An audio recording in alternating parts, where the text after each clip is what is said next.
For more on the developing situation with Julian Assange, as well as the latest on Brexit, joining me now is former UK Member of Parliament George Galloway. George, let's get right into this. Let's get your thought on what's going on in the Ecuadorian embassy. Now, Julian Assange has now sought asylum there for refuge since 2012. By all accounts, the U.S. continues to push for Ecuador to force him out. Eventually, is this the only possible outcome? Well, I'm just headed there, actually, after this broadcast and before my radio show this evening, in which I'm going to be talking about this subject at length. It's been 7 lean years for Julian. I sing to him, literally, through the window of the Ecuadorian embassy. I don't know if he hears me, but he used to like my singing voice, so I go and do it anyway.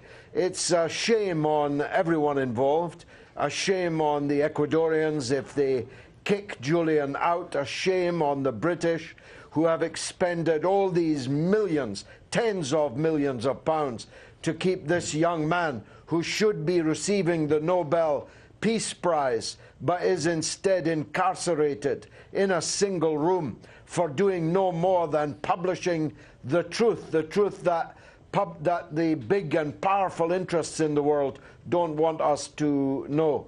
And it's a shame on the United States, which has pulled together a secret indictment, empaneled a secret grand jury, and now imprisoned the brave Chelsea Manning for her refusal to testify falsely against the hero that is Julian Assange. Well, we'll keep following the story as it continues to develop. Like they said, it could be days, maybe hours. But I want to switch gears a little bit to Brexit. Theresa May this morning asked for an extension, a letter to the EU, an extension until June 30th, acknowledging the UK will have to participate in the European Parliament elections if they don't manage to leave by May 22nd. Now, do you see the EU likely granting this? I think so.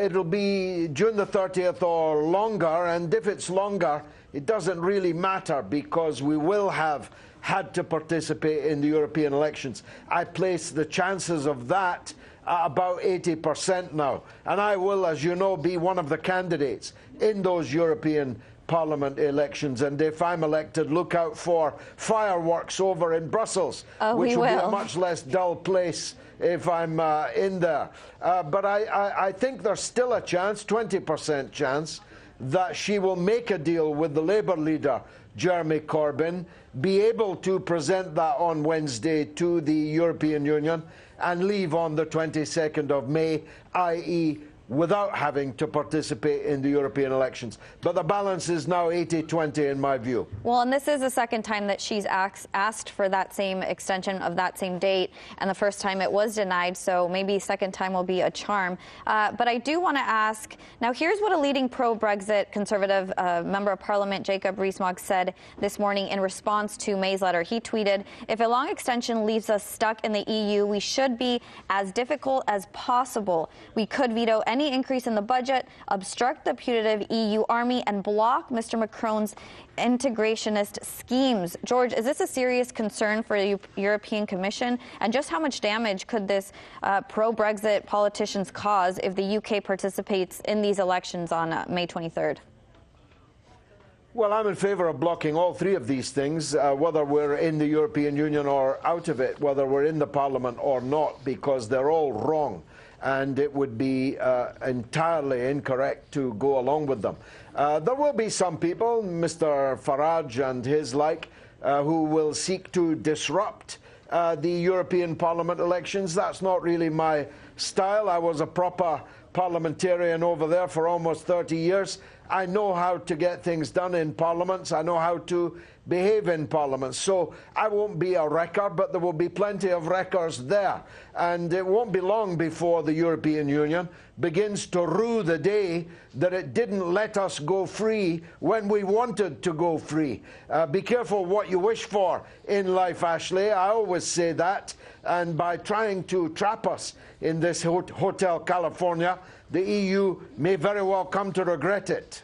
Well, it may very well, like you said. Well, now the polls are apparently shifting a little bit. A majority of the UK preferring to leave with no deal by April 12th rather than stay. So it's 44% to 42% right now. Here's what Nigel Farage, now who leads the Brexit Party, had to say. And if you look at the shift in this country over the last month, leaving with no deal, leaving immediately with no deal, now is the leading option in every single region of England and Wales apart from London. And I can't imagine there's ever been a time when our politicians were further away from the people. George, we have about little less than a minute, but I do want to get your take on this. How will this affect their parties down the line? Well, Nigel Farage is quite correct to make that point. In fact, in the last week, there has been a substantial rise in support for a no-deal immediate exit from the EU and a steep fall, something like 9 points, in those who, in those circumstances, would prefer to remain. And the big parties are risking everything by their rather grisly dance around this issue. It's quite clear the direction of travel of British public opinion. It's quite clear what the democratic case is. The people were asked, they voted, their vote has never been implemented. So they're playing with fire, perhaps literally, by seeking to frustrate and deny the British people that which they voted for. And luckily, we've got elections coming up.